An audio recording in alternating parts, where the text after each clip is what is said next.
Today we're taking a look inside the world's only 7-star hotel. The Burj Al Arab is the most singular and luxurious hotel on Earth. While most posh hotels top out at 5 stars, the Burj Al Arab actually managed to become the world's first 7-star hotel. At 1,053 feet, it's one of the tallest hotels on the planet, and the iconic structure cost more than $1 billion to build. Located on a man-made island 280 meters off Jumeirah Beach, Burj Al Arab was opened in 1999 and still dominates the city's skyline with its iconic silhouette. Burj Al Arab offers the ultimate in luxury, featuring a 180-meter tall atrium, a fleet of white Rolls-Royce cars, dancing fountains, and touches of gold leaf everywhere. A single night can cost up to $24,000, meaning that only the highest rollers are allowed through its exclusive doors. Each of the hotel's 202 suites stands 2 floors high and are decorated with elegantly styled furniture and carpet. The beachfront hotel also runs an exotic aquarium with a full team of marine biologists to look after the well-being of the fish and sharks. They offer 2 acclaimed restaurants. Al Muntaha offers excellent views of Dubai and sits 200 meters above the Persian Gulf, suspended by a full cantilever that is accessed in a panoramic elevator. Al Mahara features a large saltwater aquarium and offers entry via a unique simulated submarine voyage. The hotel is perhaps most famous for its tennis court sitting a remarkable 650 feet above the ground.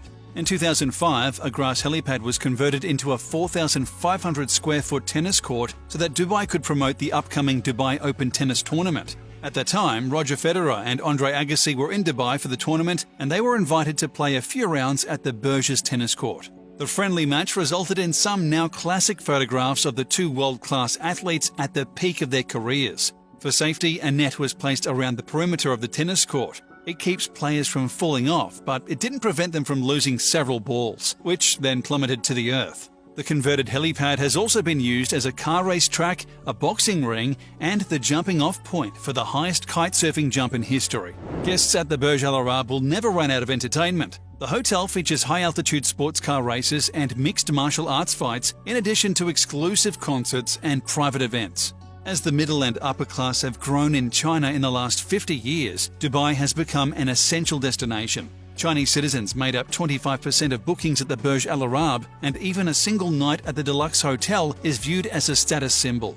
In fact, the hotel saw a 40% increase in Chinese tourists between 2011 and 2012. The hotel is so popular in Chinese culture that it was featured in the first season of China's The Amazing Race.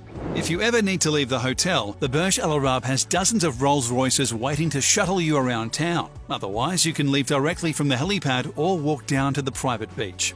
Guests receive the best service on Earth, and there are 8 employees attending to every guest for their entire stay.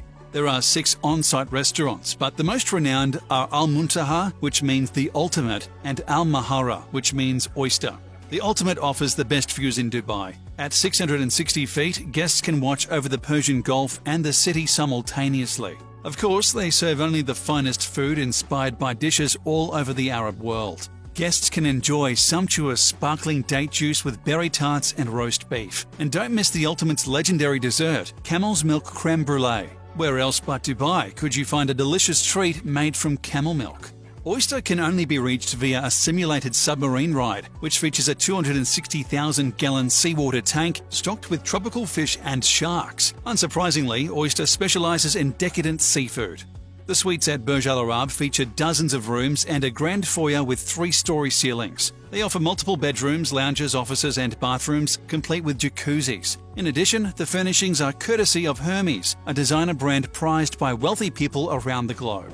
In case the Burj Al Arab is a little out of your price range, you can visit the restaurants without booking a night at the hotel, and even stop by for an informal afternoon tea. It's also possible to take a guided tour through the hotel's common areas. For those who can't even afford to join for tea time, the Burj Al Arab lights up at night and onlookers can enjoy the free light show and outdoor fountains surrounding the property. If you want a bird's eye view, various companies offer helicopter tours of Dubai, all of which include a trip past the world's only 7-star hotel.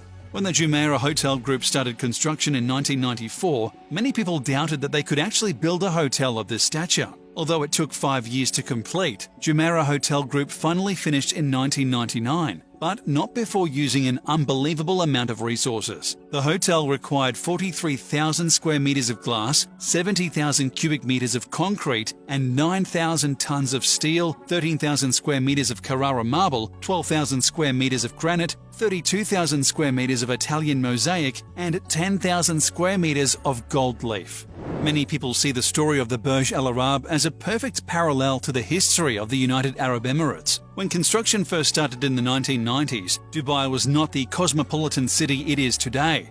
Prospectors had recently found oil near Dubai, and it was in the process of transforming from a sleepy fishing village into a metropolis fit for the world's elite. As the Burj Al Arab was completed around the new millennium, Dubai was reinventing itself as a world-class destination. In fact, the ruler of the UAE said that the purpose of the Burj Al Arab was to provide the UAE with the powerful visual symbol of the same significance Sydney's Opera House is to Australia, or Paris's Tour Eiffel is to France. Now, the hotel is inseparable from the city, and Dubai is popular with travellers around the world.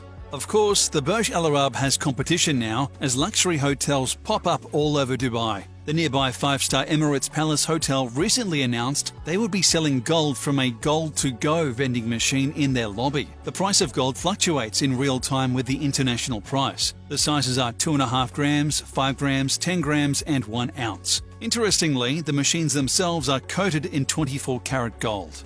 And according to Ex-Orient Lux, the German company responsible for the vending machine, their prices are extremely competitive because they don't rely on paying staff. Unsurprisingly, the machine is considered burglar-proof because it contains many thousands of dollars worth of merchandise and gold bullion. They accept both cash and credit card and offer commemorative gold coins from Canada, Australia, and South Africa. These types of ostentatious tourist attractions are becoming common all over the United Arab Emirates, but the Burj Al Arab was undeniably the first hotel to put Dubai on the map.